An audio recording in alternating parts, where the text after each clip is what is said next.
Assalamualaikum warahmatullahi wabarakatuh. Perkenalkan, saya Fatika Nurul Jana SK118021 semester 4A Prodi S1 Ilmu Keperawatan dari Stikes Kendal. Video ini saya buat untuk memenuhi tugas mata kuliah keperawatan anak dinas.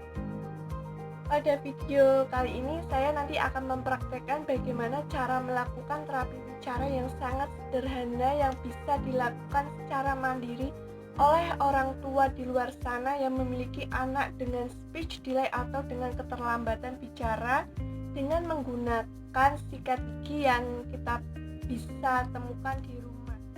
Sekarang saya akan memberikan informasi sedikit tentang terapi bicara. Kita ketahui bahwa terapi bicara ini tujuannya untuk mengoptimalkan dalam perkembangan bicara, terutama pada anak yang mengalami speech delay atau keterlambatan dalam berbicara dengan batasan usia 2 tahun. Yang dimaksud di sini adalah ketika ada anak yang usianya sudah 2 tahun tetapi ia belum dapat atau bahkan sama sekali belum bisa mengucapkan kata sederhana seperti ibu, bapak, dan lain-lain. Dan kita patut curiga bahwa anak itu mengalami speech delay atau keterlambatan dalam berbicara. Selanjutnya saya akan memberikan informasi mengenai manfaat dari terapi bicara ini.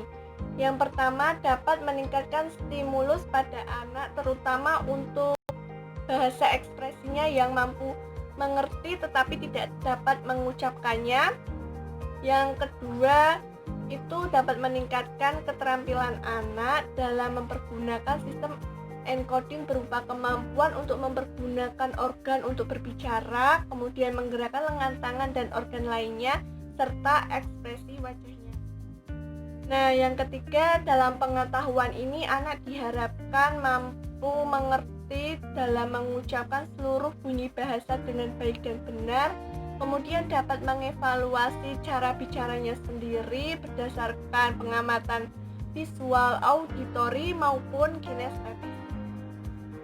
Selanjutnya saya akan memberitahukan klasifikasi gangguan yang menjadi bidang garap dalam terapi bicara ini. Ada beberapa gangguan. Yang pertama, gangguan suara. Yang kedua, gangguan menelan. Yang ketiga, gangguan irama. Yang keempat, gangguan bahasa. Dan yang kelima adalah gangguan bicara. Nah, untuk faktor-faktor penyebab speech delay atau keterlambatan dalam bicara ini dipengaruhi oleh dua faktor, yaitu faktor internal dan eksternal. Yang faktor internal ada satu, kognisi, yang kedua ada persepsi, yang ketiga ada genetik, dan yang keempat ada prematuritas. Dan yang eksternal dipengaruhi oleh pola asuh yang pertama, dan yang kedua adalah lingkungan. Nah, pada terapi bicara kali ini saya menggunakan objek sebuah boneka, karena jika saya menggunakan seorang anak yang real itu tidak memungkinkan. Nah, teman-teman, boneka inilah yang nanti akan saya jadikan objek saat melakukan terapi bicara pada anak. Baik, langsung saja sekarang saya akan mempraktekkan bagaimana cara melakukan terapi bicara yang sangat sederhana ini yang bisa dilakukan oleh para orang tua di luar sana yang memiliki anak dengan speech delay atau keterlambatan dalam berbicara. Tahap-tahap yang perlu diperhatikan, yang pertama ada tahap prainteraksi. Langkah pertama yang perlu dilakukan adalah validasi data dengan melihat catatan rekam medis pada pasien. Langkah selanjutnya adalah persiapan diri untuk melakukan tindakan. Langkah selanjutnya adalah mencuci tangan.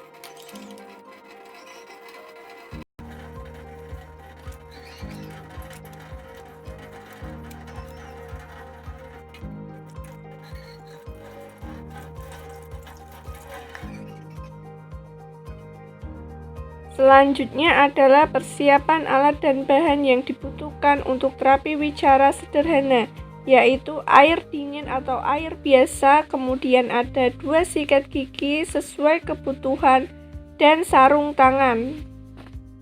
Tahap selanjutnya adalah tahap orientasi. Pada tahap ini yang perlu dilakukan adalah memberikan salam, kemudian mengenalkan diri. Seperti Assalamualaikum Ibu, perkenalkan saya Fatika Nurul Jana, mahasiswa dari Stikes Kendal. Kemudian langkah selanjutnya adalah menjelaskan maksud dan tujuan kita kenapa di sini. Seperti, baik Ibu, langsung saja di sini saya akan melakukan terapi bicara kepada anak Ibu. Tujuannya ini untuk mengoptimalkan perkembangan bicara pada anak Ibu yang mengalami keterlambatan dalam berbicara. Langkah selanjutnya kita bisa kontrak waktu seperti, baik Ibu, nanti saya akan melakukan terapi bicara ini kurang lebih selama 10-15 menit. Langkah selanjutnya yang bisa dilakukan adalah mengkonfirmasi kepada keluarga pasien, karena pasiennya seorang anak-anak pasti belum bisa berbicara. Jadi kita bisa mengkonfirmasi melalui keluarganya seperti kepada ibunya, ayahnya maupun saudara terdekatnya. Seperti, Ibu, bagaimana Ibu, apakah ada yang ingin ditanyakan? Selanjutnya kita menanyakan kesediaan dari keluarga apakah mau jika anaknya dilakukan terapi bicara. Bagaimana Ibu, apakah bersedia jika anaknya saya berikan terapi bicaranya? Jika dari keluarga pasien sudah setuju, maka terapi bicara dapat kita mulai. Selanjutnya adalah tahap kerja. Menutup tirai untuk menjaga privasi pasien. Langkah selanjutnya adalah mencuci tangan.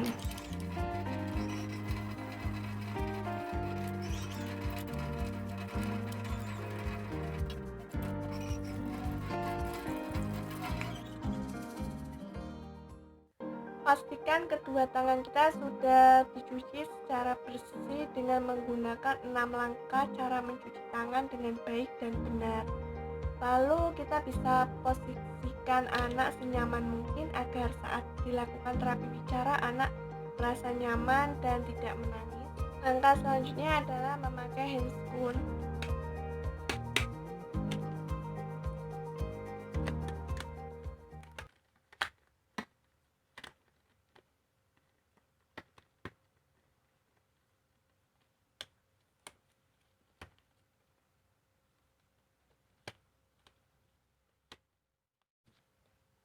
Baik, setelah handscoon setelah dipakai, maka terapi bicara kita bisa mulai dari sekarang. Terapi bicara sederhana ini yang bisa kita lakukan adalah dengan memisik telinga pada anak, yaitu dengan menggunakan kedua tangan dan pastikan kedua tangan kita sudah tercuci dengan bersih, atau kita bisa juga menggunakan sarung tangan. Ketika kita memisik pada area telinga anak, kita bisa sambil ajak anak untuk berbicara. Kemudian daun telinga dan cuping telinga kita bisa pijat-pijat. Tujuannya ini untuk membuat gema, karena speech delay atau keterlambatan dalam berbicara ini kemungkinan ada masalah pada telinga, atau terkadang si anak ini bisa mendengar dengan baik, tetapi kosakatanya tidak bisa masuk semua ke dalam pendengaran. Kemudian kita bisa menekan-nekan daun telinga. Selanjutnya kita bisa menarik daun telinga ke atas dan ke bawah secara perlahan. Dan tindakan ini bisa dilakukan secara bergantian baik telinga kanan ataupun telinga kiri secukupnya. Tujuannya ini untuk merangsang saraf-saraf pendengaran di telinga agar bekerja secara maksimal. Langkah selanjutnya yang bisa dilakukan adalah memisik bibir. Tujuannya ini untuk merangsang gerakan bibir dan mulut, yaitu dengan cara menggunakan kedua tangan dan pastikan tangan kita sudah dicuci secara bersih, atau bisa menggunakan sarung tangan. Lalu pijat-pijat pada bagian mulut atas si anak secara perlahan, kemudian ke samping mulut, lalu ke bawah mulut secara perlahan. Selanjutnya, kita bisa dilanjutkan untuk memijat-mijat rahang menggunakan kedua tangan untuk merangsang mulut secara perlahan. Karena jika sering dirangsang, ini akan mempermudah anak untuk berbicara. Tindakan ini bisa dilakukan sampai secukupnya. Baik teman-teman, sekarang saya akan menjelaskan bagaimana sih cara menggunakan sikat gigi sebagai sarana terapi maupun menggunakan salah satu jari kelingking sebagai sarana terapi untuk si anak yang mengalami speech delay ataupun keterlambatan dalam berbicara. Karena pada praktek kali ini saya menggunakan objek sebuah boneka, jadi tidak memungkinkan jika saya mempraktekkan secara langsung kepada boneka tersebut. Jadi di sini saya hanya akan menerangkan bagaimana cara-cara menggunakan atau melakukan terapi wicara menggunakan sikat gigi ataupun dengan jari kelingking. Baik, sekarang saya akan menjelaskan bagaimana cara menggunakan sikat gigi sebagai sarana terapi wicara untuk si anak yang mengalami speech delay atau keterlambatan dalam berbicara. Yang perlu kita siapkan adalah 2 sikat gigi. Kenapa harus 2? Karena ini untuk sarana sebagai gantian. Yang satunya misalnya fungsinya untuk memberikan stimulus atau merangsang pada area langit-langit mulut si anak, kemudian untuk merangsang atau memberikan stimulus pada mulut dinding bagian dalam si anak baik kanan maupun kiri, dan untuk merangsang atau memberikan stimulus pada bagian lidah bagian bawah si anak. Kemudian yang satunya ini kita bisa gunakan sebagai sarana untuk memberikan stimulus pada bagian lidah si anak. Selanjutnya anjurkan si anak untuk membuka mulutnya. Kemudian langsung saja kita bisa memasukkan sikat gigi ini untuk memberikan rangsangan pada area langit-langit dengan cara memutar-mutar secara secukupnya. Kemudian kita bisa beralih ke selanjutnya saya akan menjelaskan bagaimana cara menggunakan jari kelingking sebagai sarana terapi bicara pada si anak.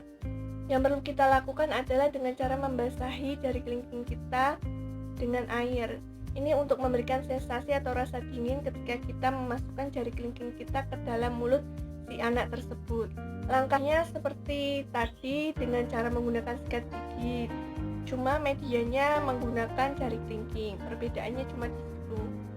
Kemudian pertama kita bisa mengawalinya dengan memberikan rangsangan pada bagian lidah si anak dengan cara menggosok-gosok atau memutar-mutar, kemudian pada bagian mulut dinding bagian dalam anak si anak secara bergantian baik kanan maupun kiri.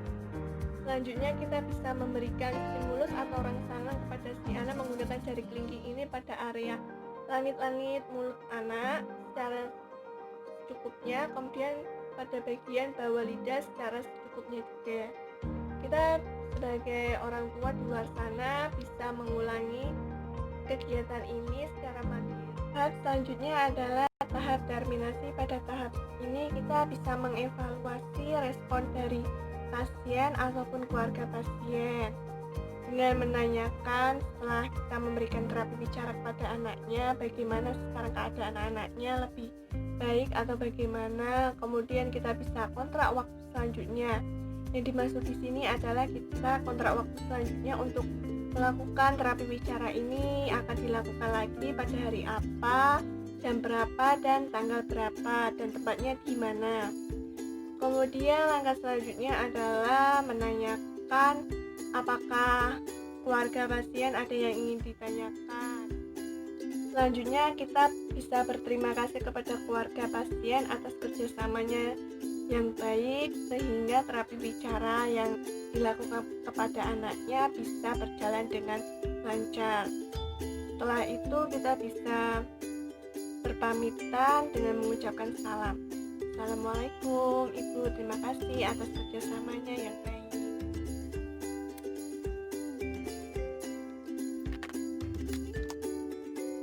Tahap terakhir, jangan lupa untuk melakukan dokumentasi.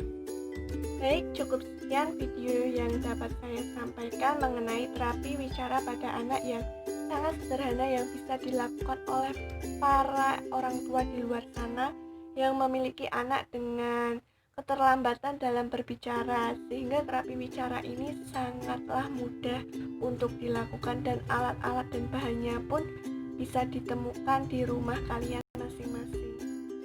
Terima kasih. Wassalamualaikum warahmatullahi wabarakatuh.